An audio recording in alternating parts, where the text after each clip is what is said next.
Islam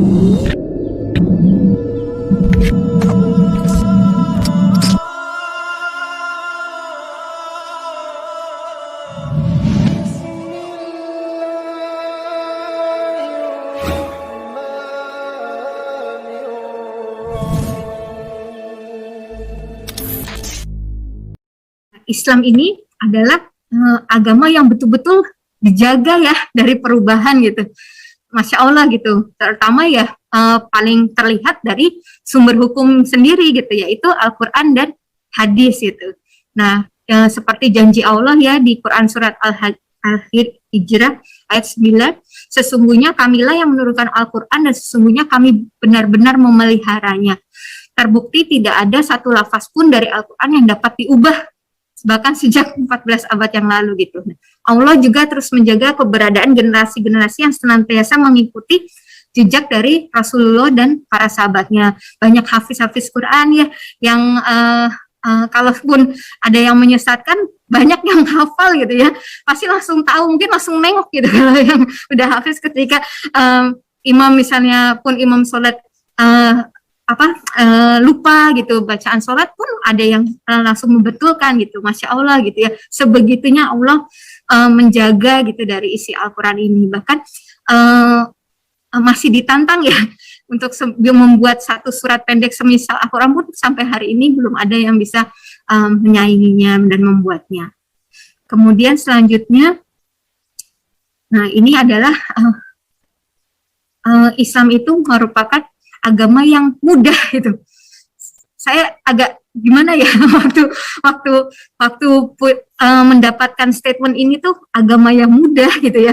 Bagi saya yang bukan terlahir sebagai seorang muslim itu, saya pikir kayaknya banyak yang saya harus pelajarin gitu ya. Nggak mudah-mudah banget, tapi ternyata ini memang betul gitu ya, bahwa akidah Islam itu adalah akidah yang mudah sebenarnya, yang sederhana, karena memang sudah sesuai dengan fitrahnya penciptaan manusia. Kalau Allah konsepnya Tuhan ya seperti itu, konsepnya Allah ya seperti itu, nggak usah ditambahkan, dikurangkan gitu ya. Siapa yang berpegang dengannya ya akan dapat semuanya itu dimudahkan oleh Allah gitu. Ternyata maksudnya seperti ini gitu ya.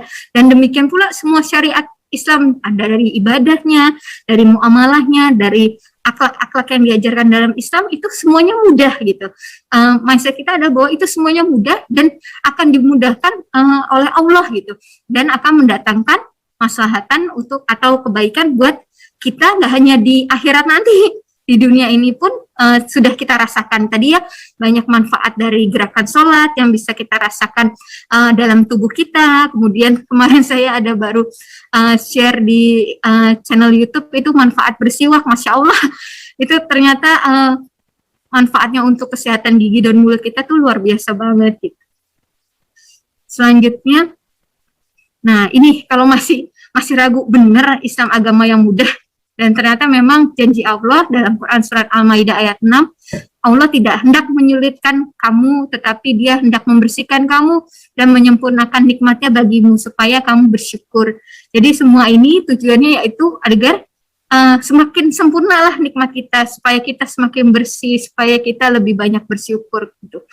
Kemudian di Al-Baqarah ayat 185, Allah menghendaki kemudahan bagi kalian dan tidak menghendaki kesukaran bagi kalian. Masya Allah ya, baiknya Allah buat kita. Kemudian ada juga di hadis surat Al-Bukhari dari sahabat Abu Hurairah radhiyallahu anhu juga, sesungguhnya agama Islam ini mudah dan tidak ada seorang pun memperberat agama ini melainkan ia akan dikalahkan. Saya lihatnya gini, waktu itu kalau misalnya saya tadinya benar-benar taunya waktu sholat ya seperti sholat wajib ya waktunya sudah ditentukan itu. Nah ada saatnya ketika waktu itu saya, anak-anak saya waktu di Ponpes sempat demam berdarah tiga-tiganya, dan itu kami berangkat itu sebelum zuhur dan sampai bisa dapat kamar itu menjelang maghrib gitu. Saya sempat gini, sementara kanan kiri tuh gendong anak gitu ya, yang lagi lemes banget demam berdarah, dan nggak bisa sholat berarti kan sampai udah mau maghrib itu. Sampai akhirnya itu anak yang Umi Irin, saya baru tahu kalau sholat tuh bisa di kodo ya, di jamak kayak gitu. Masya Allah ternyata ada ya solusinya untuk yang sedang ada uzur ya, sedang ada ini ternyata dimudahkan. Intinya apa sih sholat, dibilang gitu. Untuk mengingat Allah kan, ya udah kita sholat dengan tadi dikasih tahu caranya seperti itu. Kalau mau dijamak seperti itu. Kemudian juga kapan hari pernah nggak ada air, ya udah bisa tayamum seperti itu. Kemudian banyak hal yang memang dimudahkan gitu. Ketika saya lagi bayangin gimana ya kalau sampai orang yang sakit lutut dan sebagainya untuk bisa sholat, ternyata duduk pun boleh, berbaring pun sekalipun lagi sakit pun boleh. Itu benar-benar nggak sesulit yang terlihat gitu ya. Ternyata banyak solusi untuk kita tetap beribadah dan mengingat Allah seperti itu. Selanjutnya, nah ini terakhir, Islam adalah agama yang sempurna banget gitu ya, sampai udah berusaha mencari gitu ya, di mana ya ini komisnya. Nah, ternyata dan kami turunkan kepadamu Alkitab Al-Qur'an untuk menjelaskan segala sesuatu dan petunjuk serta rahmat dan kabar gembira bagi orang-orang yang berserah diri. Dari Quran surat An-Nahl ayat 89.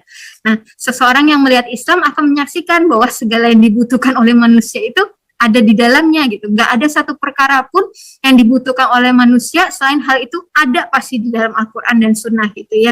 Nggak hanya hubungan manusia dengan dirinya sendiri, dengan sesama, dengan Allah, bahkan terhadap makhluk lain ya, dengan binatang, dengan jin, bahkan itu ada semua di situ. Nah, Islam adalah agama yang mengajari umatnya berbuat baik, ihsan gitu. Bahkan semua syariat Islam itu sebenarnya ya ihsan gitu ya. Tapi ya sekarang memang fitnahnya itu malah sepertinya Islam itu tidak seperti yang ini gitu. Islam itu sebenarnya rahmat bagi seluruh alam, rahmatan lil alamin gitu. Nah, di sini saya mau share sedikit mungkin kepribadian seorang Islam tadi ya, berbuat baik Islam, kepribadian seorang Muslim dari Risalah Hasan Al-Banna gitu. Kira-kira ada 10 di sini.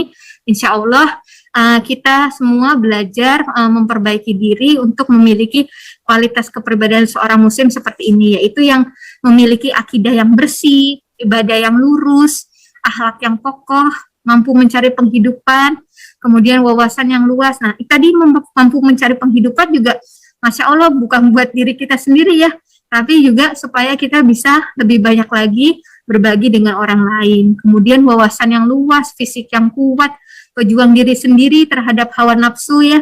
Kemudian urusan yang teratur, saya lihat Islam itu tertib ya, gitu. Sejak di Islam itu semuanya itu yang saya rasakan, apalagi waktu 3 bulan pertama di Ponpes itu, suasana itulah ketertiban gitu ya, memperhatikan waktu gitu. Kemudian juga kita selalu berusaha untuk bermanfaat bagi orang lain.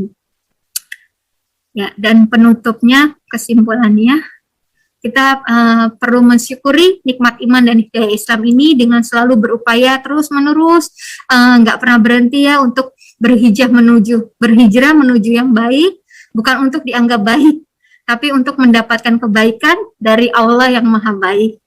Amin amin ya rabbal alamin. Wallahu a'lam bishawab.